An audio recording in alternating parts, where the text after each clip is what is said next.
डकार, इसको आयुर्वेद में उद्गार भी कहा जाता है, परंतु डकार जो है वो कई बार बहुत खतरनाक स्थिति तक पहुंच जाता है और डकार की वजह से व्यक्ति बहुत परेशान भी रहता है।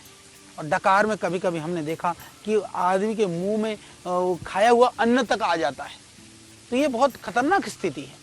तो हमने चर्चा की कि कई लोग ऐसे डकार लेते रहते हैं, दिन भर डकार लेते रहते हैं, तो हमको बचने के लिए क्या करें? यदि डकार इस तरह से बार बार आता है तो भी डकार न आए, हमको ये प्रयास करना चाहिए, डकार आ जाए तो शर्म के मारे रोकना मत, प्रयास करना कि डकार की स्थिति, डकार का वेग जो है वो हमको उसका सामना हमको ना करना पड़े, डकार जैसे भयानक चीज़ से हम बच सकें। यदि आ गया हो तो फिर वेगों को ना रोकें, यानी उससे क्या होगा, हिचकी, यानी कि हिचकी होने की संभावना, श्वास फूलने की संभावना, यानी डकार को रोकने से श्वास की बीमारी हो सकती है।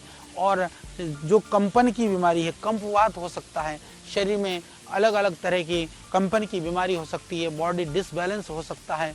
और डकार को यदि आप रोकते रहेंगे तो भोजन में अरुचि पैदा होगी, यानी कि जितना आपका डाइजेशन सिस्टम है वो भी खत्म हो जाएगा, मंदाग्नि बढ़ेगी, अपचन बढ़ेगा, बेचैनी बढ़ेगी। इसलिए ध्यान रखना, आपको डकार को रोकना नहीं है। हृदय और फेफड़ों की क्रियाओं का धीमा पड़ जाना, इससे हार्ट बीट भी गड़बड़ाने लगता है, वो डिसबैलेंस होने लगता है।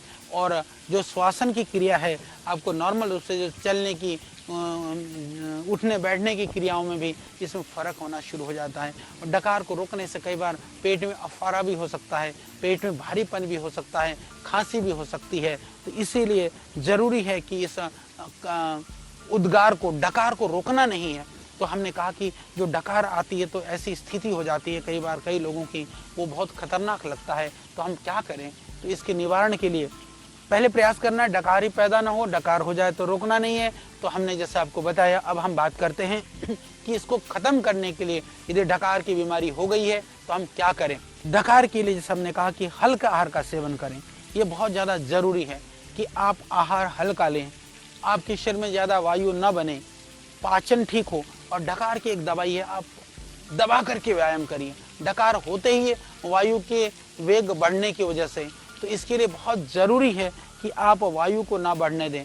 आप जितना हो सकता है योगासन करिए, जितना हो सकता है प्राणायाम करिए। प्राणायाम डकार के लिए एक अद्भुत औषधि है। यदि आप नियमित रूप से आधा घंटा भी प्राणायाम करते हैं तो मैं निश्चित रूप से कह सकता हूँ कि डकार जैसे बीमारी से आप बच सकते हैं।